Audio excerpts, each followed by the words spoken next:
Okay, job order done ulit tayo mga katubig.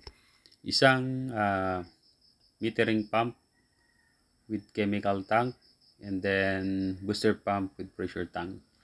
So doon galing yung source niya, spring water. Okay, higupin niya ng booster pump natin.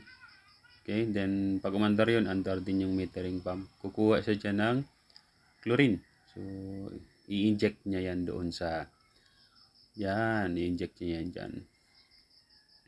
Okay, every time na umaandar yan, nakaparallel siya, mag-aandar din yung metering pump mo.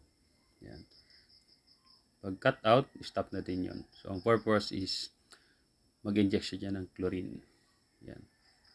Gamit yung dosing pump na yan. Okay. Doon yan dinadala. So, pagka yung chlorinated water na papunta na yan sa water refilling station, ginagamit sa panghugas sa containers.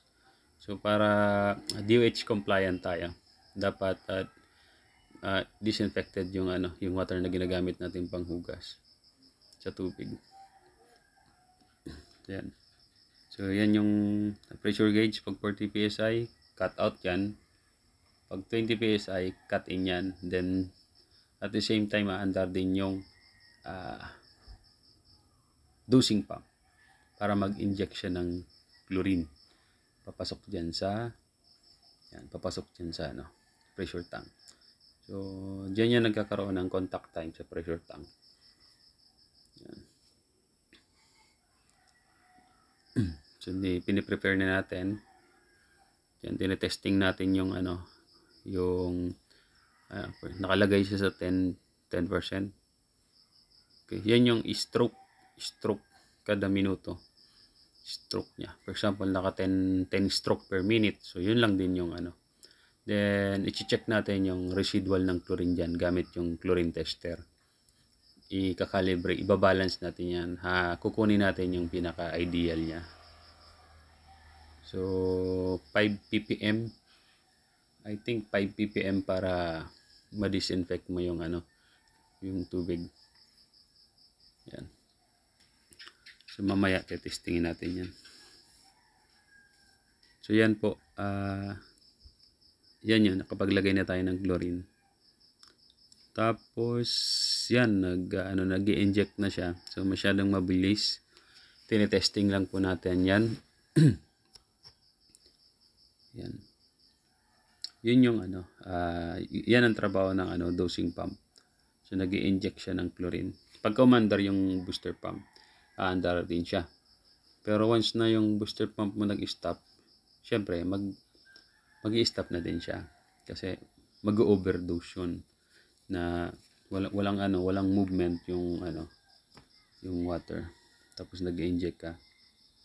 Yan, ibabalance natin siya hanggang makuha natin yung ideal na content ng chlorine doon sa tubig. Ayan, kukuha tayo ng sample galing yan doon sa pressure tank. Okay. Then patakan natin ng solution to check kung merong residual siya ng chlorine. Ayan. So masyadong mataas. I think mga nasa 5 ppm and above yan. Okay. So pag ganon, pagka ayaw mong sobrang taas naman, pwede mo yung i-regulate yung pwede mong i-regulate itong dosing pump. Yan, babaan natin. Ayan. So dilaw na dilaw siya. So it means mataas yung residual ng chlorine. Pero kung gagamitin, actually hindi naman yan iinumin. So kung sumobra ka, okay lang naman. Okay? Kasi gagamitin lang yan panghugas, pang disinfect. Yun na yung galing doon, nandito na sa water refilling station. Yan na yung supply galing doon na chlorinated. Yan. Panggamit lang yan dyan sa panghugas ng mga containers. So disinfected. At least safe na safe yung panghugas mo.